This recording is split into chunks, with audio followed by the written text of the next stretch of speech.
Call કેમ કે હું બહુ ટાઈમ પછી ચારકોલ લગાવું છું. તમે જોઈ શકો છો મને ચારકોલ બહુ ગમે છે, એના માટે હું લગાવું છું.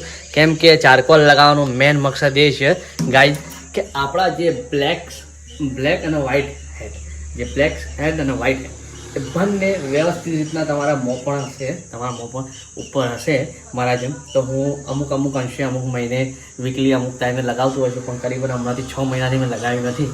ગામડે આવ્યા ત્યાંથી મારી ઈચ્છા થઈ, મેં કીધું મહિના ત્યાં ચારકોલ છે તો મેં કીધું લગાવી દઉં. આ બ્લેક હેડ અને વ્હાઇટ હેડ નીકાળી દેશે. તો ફટાફટ આપણે ચારકોલ લગાવીએ. ચલો હું તમને બતાવું છું ચારકોલ લગાવી દઉં. ગાઈસ જોઈ શકો છો આપણે ચારકોલ લગાવી દીધું છે. આ ભાગથી અહીંયાથી અહીંયા, આમ તો આખા ચહેરા ઉપર તમારે લગાવવું હોય તો તમે લગાવી શકો છો, પણ આપણે અહીંયાથી કેમ કે આ ભાગમાં મારા બ્લેક હેડ અને વ્હાઇટ હેડ વધારે છે, તેના કારણે મેં આ ભાગમાં જ લગાવ્યું છે. તો આપણે ફટાફટ આને 10 મિનિટ સુકાવા દઈશું, પછી સીધા તમને મળીએ. ચલો ગાઈસ જોઈ શકો તમે એકદમ સુકાઈ ગયું છે, તો આને આપણે નીકાળી દઈશું.